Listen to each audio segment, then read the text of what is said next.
Hi అండి, నమస్తే. Welcome back to our channel Gouri Taniya's kitchen. నేను మీ గౌరీనండి. ఈరోజు వీడియోలో ఒక అదిరిపోయే రుచితో మంచి మటన్ గ్రేవీ కర్రీని ఎలా చేసుకోవాలో చూపిస్తానండి. చాలా టేస్టీగా ఉంటుంది. దీనికోసం మనం ఒక 1/2 kg మటన్ని బాగా వాష్ చేసుకొని పక్కన పెట్టేసుకోవాలి.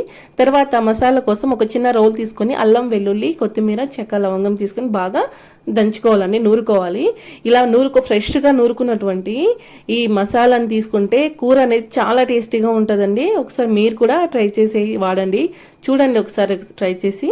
నెక్స్ట్ కుక్కర్ పెట్టేసుకొని అందులో ఒక 2 స్పూన్స్ ఆయిల్ వేసి, ఆయిల్ హీట్ అయిన తర్వాత ఇలాచి, చెక్క, లవంగము, దాల్చిన చెక్క వేసి బాగా ఫ్రై చేసుకున్న తర్వాత ఆనియన్స్ కూడా వేసి బాగా ఫ్రై చేసుకోండి. తర్వాత ఇందులోకి మనము ఆల్రెడీ నూరుకున్నటువంటి మసాలాను కూడా వేసి పచ్చివాసన పోయే వరకు బాగా మగ్గించుకోవాలండి.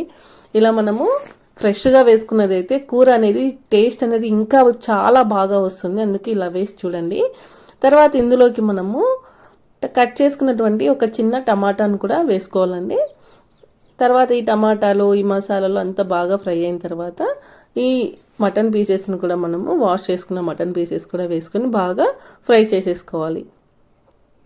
ఇందులోకి మనము మొత్తం పీసెస్ అన్ని వేసేసేయండి. తర్వాత ఇందులోకి మనము 1 స్పూన్ పసుపు, కొంచెం సాల్ట్ వేసి బాగా కలుపుకోవాలండి.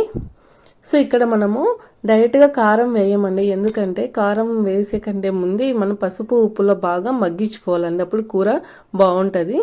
మూత పెట్టేసి ఒక 5 మినిట్స్ పెట్టినాము అంటే మనకి ఇలా వాటర్ అనేవి తేలుతాయి. చూడండి, మనకి కొంచెం వాటర్ అనేది బయటికి ఊరుతాయి అన్నమాట. అప్పటి వరకు మనం కారం వేయకూడదు. ఈ మూమెంట్లో మనము కారం వేస్తే టేస్ట్ అనేది బాగా ఉంటుందండి. ఇప్పుడు 2 స్పూన్స్ కారం వేసి బాగా కలుపుకోండి.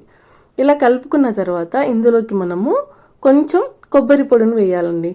ఇప్పుడే కొబ్బరి పొడి వేయాలండి, లాస్ట్లో కాదు. కొబ్బరి పొడి కొంచెం వేసి తర్వాత ఇందులోకి మనము వాటర్, కావాల్సినన్ని వాటర్ వేసుకోవాలి. ఇక్కడ నేను చిన్న గ్లాస్తో 2 గ్లాసులు వాటర్ యాడ్ చేసుకొని బాగా మిక్స్ చేసుకొని తర్వాత కుక్కర్ లిడ్ పెట్టేసుకుంటున్నానండి.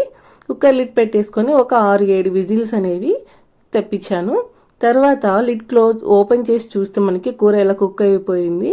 ఇందులోకి మనము 1 స్పూను ధనియాల పొడి, 1 స్పూన్ ధనియాల పొడి వేస్తే సరిపోతుందండి. తర్వాత 1/2 స్పూను గరం మసాలా వేసి బాగా కలుపుకోవాలండి.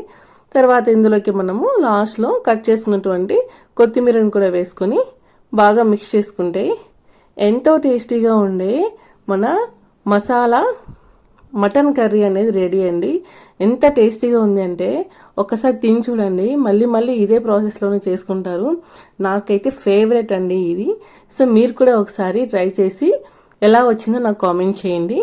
అలాగే ఈ వీడియో కనుక మీకు నచ్చినట్లయితే మీ ఫ్రెండ్స్ అండ్ రిలేటివ్స్కి షేర్ చేయండి. అలాగే మన ఛానల్ని సబ్స్క్రైబ్ చేసుకోండి. థ్యాంక్ యూ ఫర్ వాచింగ్ అండి. Subscribe more.